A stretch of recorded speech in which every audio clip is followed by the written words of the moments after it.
आप अभी सुन रहे हैं रामनगर सहरसा से कुमार गुलशन की शानदार प्रस्तुति।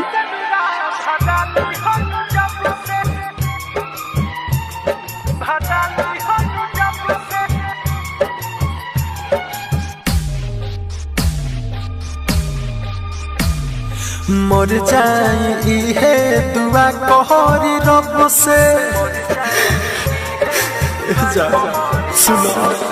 मर जाई है दुआ कहरी रब से मर जाई है दुआ कहरी रब से मंगिया में से नुरा भरा ले हलू जब से मंगिया में से नुरा भरा ले हलू जब से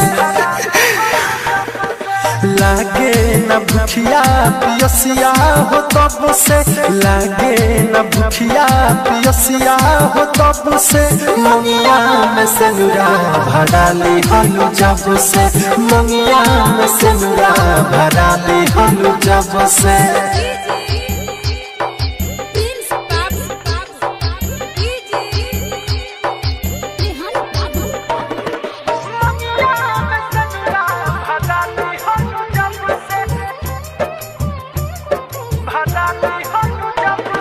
Mixed by Aditya Recording Studio, Gopalganj.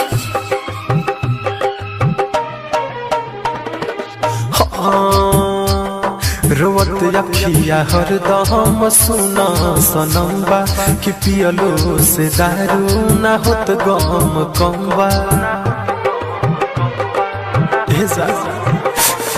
रोवत अखिया हरदम सुना सनम्बा कि पियलो से दारू ना होत गम कम्बा ई कैसन जिंदगिया में बहल हवा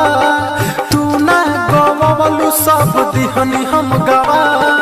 भैनी बाउर गौआ घरवा हो सबसे भैनी बाउर गौआ घरवा हो सबसे मंगिया में से नुरा भरा ले हलू जब से मंगिया में से नुरा भरा ले हलू जब से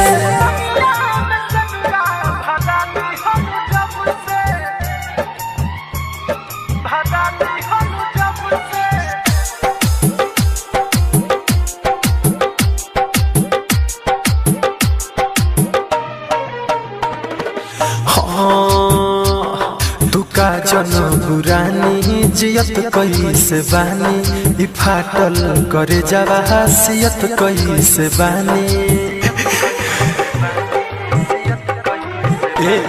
दुका जन बुरानी जियत कैसे बानी